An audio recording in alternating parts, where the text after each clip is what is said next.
Filipinos. Okay, now, Justice, this so-called agreement that former President Duterte had with China, do you believe it gave away the Ayungin Shoal? Because that's what former Senior Associate Justice Carpio said. What you we gave away? Yeah, Ayungin Shoal. No, we did not Lose no, Ayungin Shoal. nobody gave away Ayungin Shoal. That's still part of our territory. Our brave soldiers are there. We did not. Nobody gave it away. I will. I do not agree with anybody. That's un-Filipino to say that anybody gave it away. You see, if we are before a tribunal now and somebody says we gave it away, mag-ingat tayo because we have to be careful with what we say. Yun ang sinasabi ko. The context is if by agreeing with China not to repair BRP Sierra Madre and only agree to supplies for water and food, according to Carpio, kung lumubog yun, nawala na tayo. This is his exact quote. Papasok ang China. Parang ibinigay niya ang Ayungin Shoal sa China. You know, Karen, if you read one of the papers today has an account that despite what President Duterte allegedly said, we continued up to Lorenzana. He was still with President PRRD, I think. Up to the end, in fact, the paper reports that they were inside the resupply vessel and they brought planks, they brought equipment to refurbish. So this is what I'm saying. This is foreign affairs. Sometimes you say something and then the lawyers will say, okay, that's it. But you can do something else. The term being used is discarte.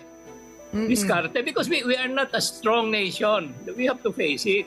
So I find this is not productive to go back. What we should do is to go forward. We have an award. President Duterte has said before the UN that we have this award. Okay, President Marcos is now in office. He has the mandate of the people. He doesn't believe in status quo. So, but you know, there's one big difference, Karen.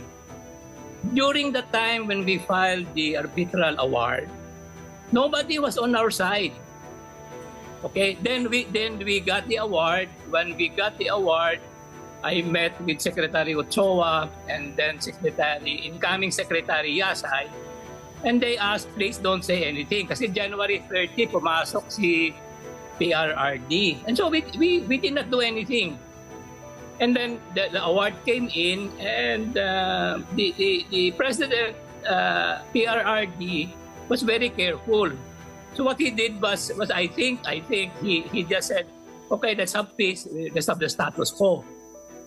Now we have so many allies. Now, for example, when we filed the case, nobody from the US said this is the US Defense Treaty is ironclad. Now we have the President of the United States. Kaya mas matapang ng konti ngayon na presidente natin.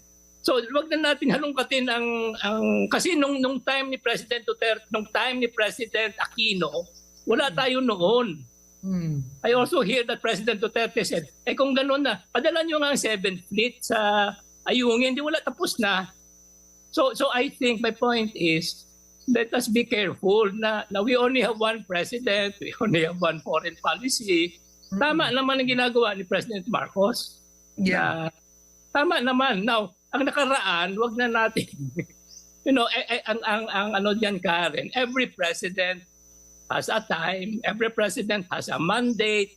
We vote for different presidents. Sometimes ang presidente mo nanalo, sometimes tatalo. We serve only once. But unti-unti, nasusulong ba ang interest natin? Yun ang punto ko. Oo. Tama po kayo doon. Now, the president is the chief architect of foreign policy. But what's difficult is if the foreign policy when it comes to the West Philippine Sea is dependent on one leader. I mean, clearly China is playing the long game, right? They don't change their foreign policy. So during the time of former President Duterte, even if the arbitral award was there, some have said he didn't maximize the arbitral award, right?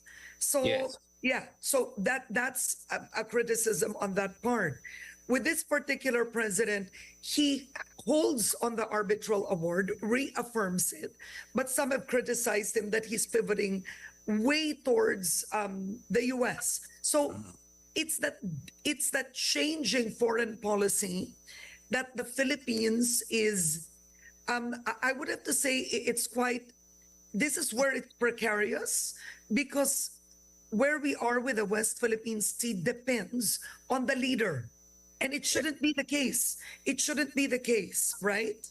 Well, Karen, we have to live with the fact that we are a democracy, unlike China. That's why they can afford only one leader. Xi Jinping will outlive all of us. They have only one policy. So nakita ko yan. Pag sinabi ng hepe ng China na ganito sasabihin, lahat susunod. Now, that's ideal in one sense, but it's not also ideal in a democracy. So we have to live with the fact that we have had 3 presidents already. Ulitin ko, nag-umpisa si President Aquino, mabuti na lang, nag-arbitration tayo. Kasi kung, isipin mo Karen, kung walang arbitration, there's nobody who will say what is right. So, what we achieved during the Aquino administration is to have clarity. Klaro na. Okay, that's why we have more allies today, I think. Now, nung nanalo si PRRD, hindi pa rin clear ang pivot ng US. They were not saying ironclad at the time. That's why hindi mo ma-blame ang mama na hinahinay-hinay. But it takes time. So 6 years after, you have a new president. Now we have an ironclad commitment from President Biden. So we can be a little bit more aggressive. If viewed from that point of view, we are making strides. Although we're a very small country. That's the way I look at it. Okay, so let's